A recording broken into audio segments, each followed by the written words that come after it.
Hello, and welcome to Legal Links. This is a legal information program brought to you by the Oregon State Bar. My name is Steve Todd. I'm a pro tem circuit court judge serving Multnomah County, and I'm a member of the Oregon State Bar. Today we'll be discussing preventing foreclosure. There are options to avoid foreclosure, and we hope to aid you in finding the help you need. If you do find yourself in foreclosure, watch this station or go to the bar's website for our next show on dealing with foreclosure. With us today are Hope Del Carlo and Keith Carnes. Hope is a staff attorney at the Oregon Law Center, funded by a grant from the Institute for Foreclosure Legal Assistance. She represents low-income mortgage borrowers at risk of foreclosure statewide. Keith is an attorney with Olson & Daines in Salem. He practices primarily in protecting clients from unfair debt collection, mortgage abuse, and improper credit reporting. Welcome to you both. Thank you. Well, nowadays we hear a lot of people talking about foreclosure. That's something that sounds very unpleasant, but I'm not sure everybody knows what that is. Keith, could you tell us more about what foreclosure means legally? Sure. Sure. When people buy a home in Oregon, they execute two documents. One is a note to repay all the money that they've borrowed, and the second is called a trust deed. And what a trust deed is it's a document that gives somebody power to sell your home if you can't make payments. And so you're actually giving permission to this entity to sell your home if you default on the payments or you don't keep the property insured or otherwise break the agreements with the lender. So in other words, you promised to pay the money and you own the home, but you've also signed a document saying that if you don't follow through, they can take the home away and sell it? The lender has the trustee do it, and so that's why it's called a trustee's sale, and that's why it's a trust deed, is because the trustee is the one who sells the home. Well, there's a lot of talk about foreclosure lately. Why is that? Why are more homes in foreclosure lately? Well, part of the reason for that, there's a couple of different things, but part of it is that there's been a history of lenders making loans improvidently over the past several years because of reasons having to do with the market and investment products. Basically, lenders made a whole bunch of loans that were made under unprecedented terms, especially adjustable rate loans, such as interest-only loans and pay option or adjustable rate loans that made it really likely that borrowers would go into default if there was a decline in housing values. So, you know, these new loan products and this current state of the housing market have sort of combined to bring about a tidal wave of new foreclosures. So in other words, people were qualifying for loans that maybe a few years ago couldn't get a loan. That's part of it, and you know, part of it probably has to do with loosening underwriting standards in a way that wasn't entirely on the up and up. I mean, there are a lot of borrowers who believe that they were defrauded when they got into the loan they got into. Not just borrowers who were buying a house, but borrowers who had owned a house for a long time, had a great deal of equity, and found themselves being approached by a lender who may have wanted to tap some of that equity. Oh, I see. Well, let's say at the beginning of a transaction, what can you do to protect yourself? How could you avoid getting yourself into the situation to begin with? Well, I think one of the first things people can do is make sure that they understand why they're getting a mortgage in the first place. I mean, sometimes I've met borrowers who will tell me that they were called by somebody on the phone and asked if they wanted to refinance their house, and you know, the longer they talked to the person, the better the idea sounded, but they didn't really examine why it was that they wanted a loan. So I think first of all, you should know that, you know, tapping your home equity is a very serious decision and something that you shouldn't do lightly. You know, I think another thing people can do is once they know they want to borrow, they should shop around. They shouldn't go with the first lender who calls them on the phone. You know, some other things you can do is you can make sure that your credit is in the best shape it can be before you get a home loan, because the better your credit is, the lower rate you're going to qualify for, the better terms you're going to qualify for, things like that. Well, how far behind do you have to be before this terrible foreclosure thing lurks? Well, technically, you don't have to be very behind at all. I mean, once you've done something to violate the terms of the note, the lender can declare you in default and start foreclosure. But as a practical matter, in my experience, most lenders wait at least 3 months before they start foreclosure. I don't know. What's your experience, Keith? Typically, it's 90 to 120 days that you're behind on the mortgage. Given how many foreclosures are happening, they're actually a little behind on some, and so we're seeing some go even 150 to 180 days before foreclosure started. Well, how do they decide that? How do they decide when to actually go forward on a foreclosure? It's just the lender's option. Different lenders give different leeway. A lot of the subprime lenders who are lending to people who didn't have much of a chance to repay are a little quicker to begin a foreclosure than those who are lending to people who have more equity in their home or who have a greater chance to repay in the future. A lot of the prime lenders we see take a little longer to foreclose than a lot of the subprime lenders do. Is it to their advantage to foreclose quickly? Do they make a profit by doing things like this? That's kind of up for debate. Some say yes and some say no, and there have been studies that kind of explain it both ways.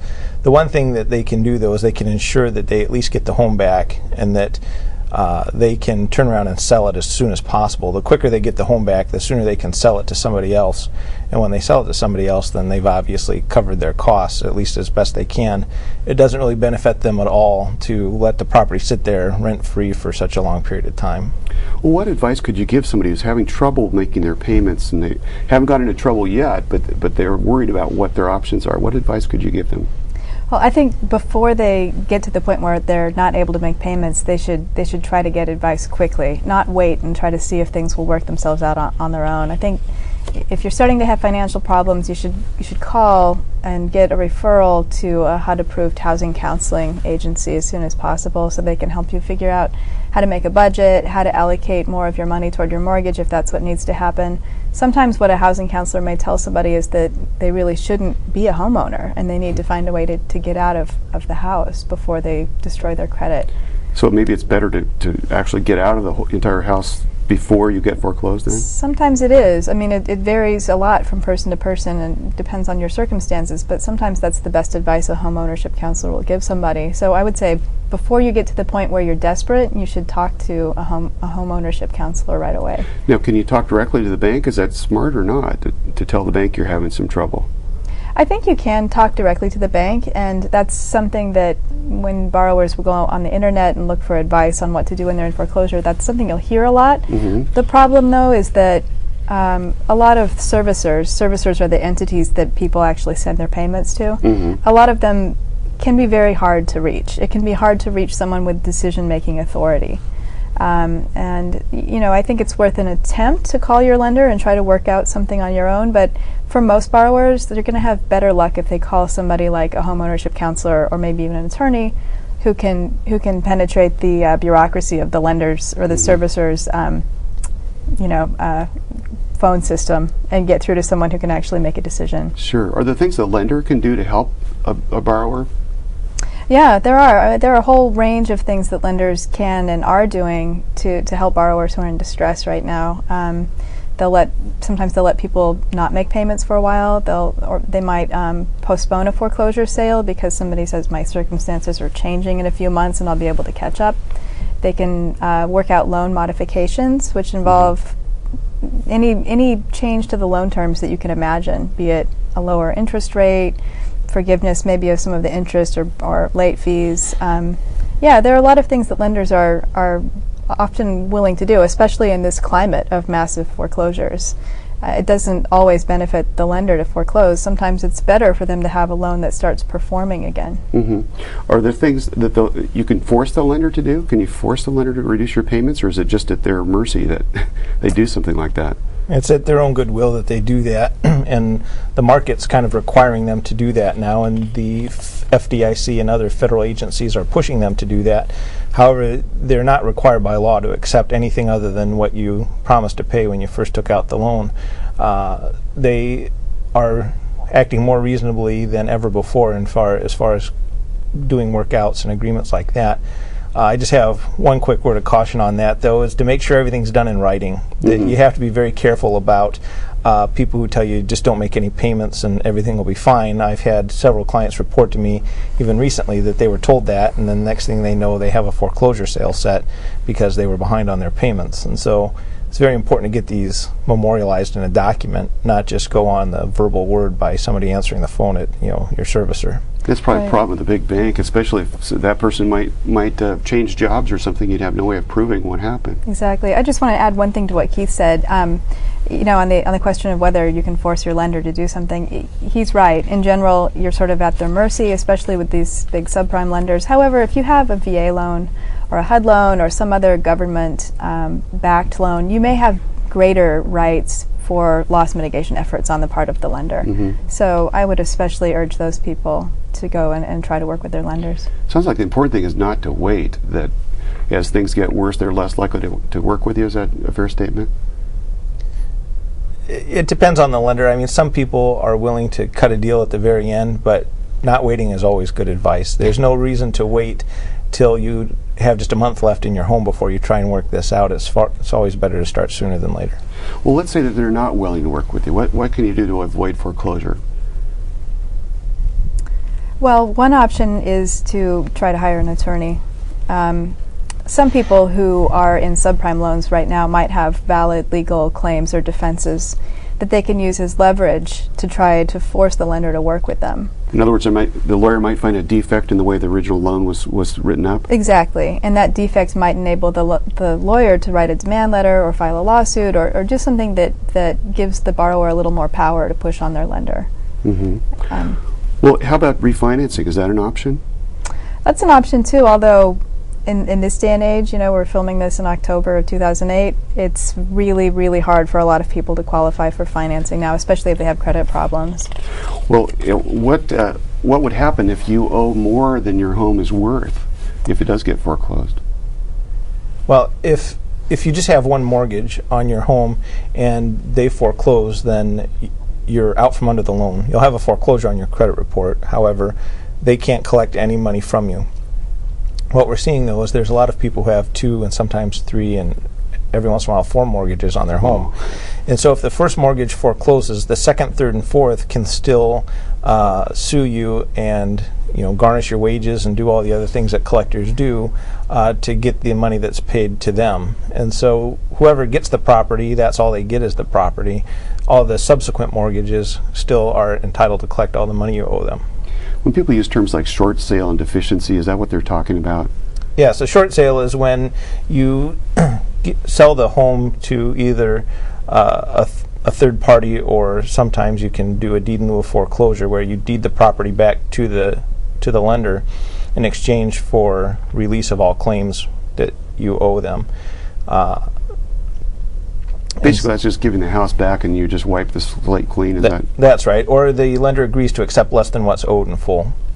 Okay. Well, let's say that you get into a situation where you've exhausted all your other remedies. Is bankruptcy an option? Bankruptcy is an option, certainly. There's 2 types of bankruptcy for most consumers. One is a Chapter 13 where you can, if you can afford to make your ongoing payments, a Chapter 13 allow you to make your ongoing payments, then you take all your missed payments. You can stretch that out over a 3 to 5 year period and repay the mortgage that way. If all hope is lost and the home's being lost and you have all these other liens on the home that are going to sue you, Chapter 7 lets you just wipe out the debts and get a fresh start. So does Oregon have any homestead exemptions or things like that people should know about? Yes, the homestead, for instance, for a married couple who own property together is $40,000, and it's a little different. You know, for single people, it's around $30,000, and for mobile homes, it's a little different if they're mobile homes on land. But that's kind of the number, and so the homestead only applies toward non-consensual liens, and so people who sue you and get a judgment and have a lien on your home. A homestead exemption does not apply to a consensual agreement, such as a mortgage loan. Oh, I see. So it's only when you're in the bankruptcy that you even talk about that kind of thing. When you're in bankruptcy, or if you're selling your home and there's a judgment lien, you get to protect that equity, but it doesn't apply to the consensual agreements on the home. Well, let's say a person gets a foreclosure notice. What kind of paper are they going to get? What does it look like? Well, it's not going to say foreclosure on it. That's something that's really important for people to know. It's not going to look like, at least in most cases, it's not going to look like a lawsuit, either a summons and complaint. You'll first get a notice called a notice of default, and then the notice that tells you when the foreclosure sale is going to happen is actually called a notice of trustee's sale. So it's basically saying we're in the process of taking your home and we're going to sell it on the courthouse steps. Is that basically what it says? Yeah, basically. It's usually 2 pages long. It identifies, the legal description of the property. It tells you who you made the trust deed to back when you signed the papers, and it'll tell you when and where the trustee's sale, the foreclosure, will actually happen. Would somebody just get this in the mail, or does somebody come up and knock on the door? How does it usually happen? It can be sent by mail. The occupants there have to be at least 3 attempts to hand it to them personally, to the occupants of the home. If they can't hand it to them personally, they can just post it on the property, and then after 3 attempts, they can mail it. I should go back, though. Under House Bill 3630, it's a recent law that was passed. There is a second plain language notice that's sent out to people who are in foreclosure now that says, you're in foreclosure, these are people you can call to help, and it's a 1-page plain English explanation about what's happening, what they need to do to stop it, and who they can contact to help as well. That's just starting now. If somebody gets something like this in the mail or in person, what should they do? What's the first thing you'd advise a client to do if they get one of these notices? Well, I think the first thing that I do is we handle both bankruptcy at my firm and non-bankruptcy options. And the first question is there some reason that the foreclosure is wrongful? Is there something that was done in the writing of the loan or in the servicing of the loan that made this wrongful? And talk about possibly going to a judge and asking the judge to stop the sale, or asking the trustee to point out these legal defects. If there is no real explanation other than, I just lost my job and I can't afford the payments anymore, talk to them about the possibility of going into a bankruptcy and seeing if that'll save it. If the answer is no, then it's, let's see if we can negotiate something, either go to a credit counselor or a homeowner counselor and see if they can negotiate something, or do your best to do a workout, something like that. You're at their mercy now. Well, how much time do people have to react to this? Do they have to call a lawyer that day, or what is the deadline for this? I think it's a good idea to be proactive, although you do have some time. I think, is it 120 days from service of the notice of trustee sale? That's right, 120 days. Yeah, that's about how long you have until the sale.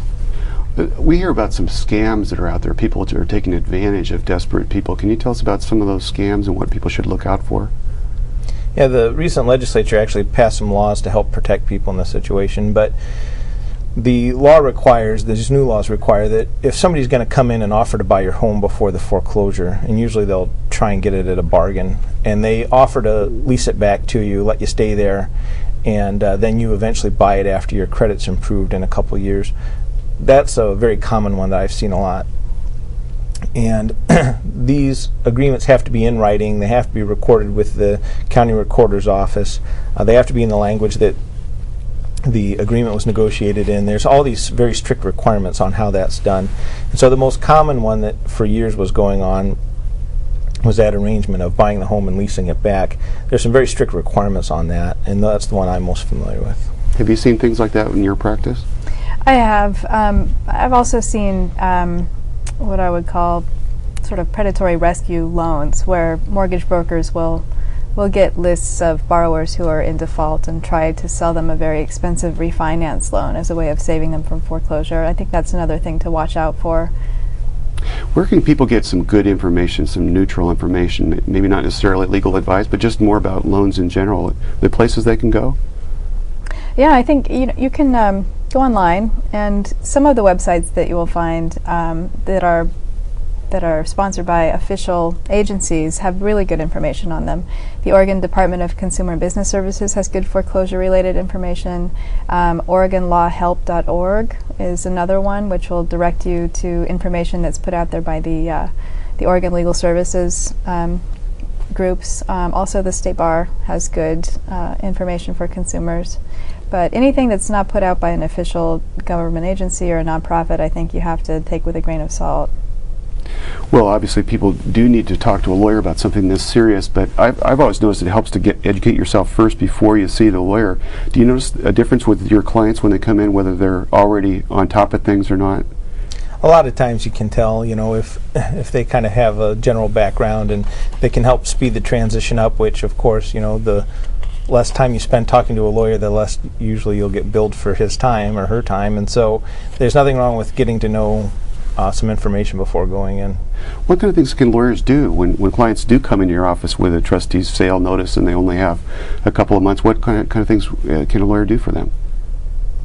Well, they can do a lot of different things. I mean, in addition to the bankruptcy option that Keith talked about, lawyers can try to work directly with your lender in a way that you might not be able to, because they can speak in the technical language of loans and the law.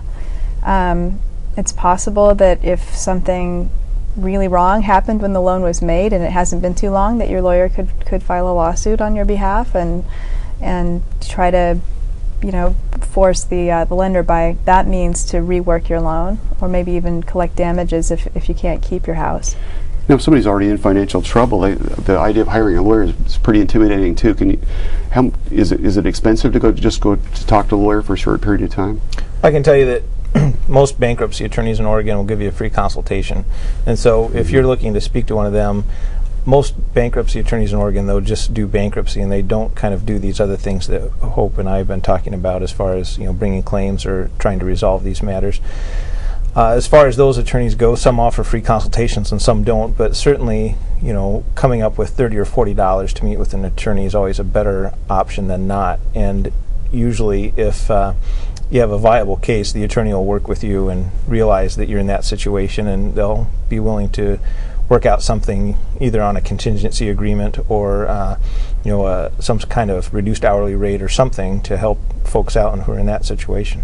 Right. Some of the consumer laws that protect mortgage borrowers, like the Truth in Lending Act and the Oregon Unlawful Trade Practices Act and other consumer statutes, give the borrower the right to recover attorney fees from the other side if they win, which makes it likely that in some cases, if you have a good case, a lawyer might take your case on a contingent fee basis. There's also the lawyer referral service that the bar runs, which will, if you call them and get a referral, you'll be able to spend a half an hour with a lawyer for $35, which is a good deal. Oh yeah. And then last, for people who are low income, they often are able to access the legal services agencies in Oregon without charge. One hypothetical that comes up that really affects some people is co-sign on somebody else's loan, and they want to protect their own interests if the other person is not making their payments. Have you seen that come up? I see very few co-signing situations. I've seen one or two of them in the last 5 years, and it's never a pleasant situation to be in. Let's say a person thinks they're a victim of predatory loan practices, or someone lied to them or misled them when they sign one of these agreements. What options do they have? Well, I think that's definitely a situation where you should bypass all other options and go straight to a lawyer's office. Mm-hmm. Because if you have any legal claims, like a claim for fraud or a claim under the Truth in Lending Act, all of these claims are going to be lost with the passage of time. Lots of people don't realize that they were taken by a lender until they've already been in repayment for a while. So I think that's a situation where you go straight to a lawyer.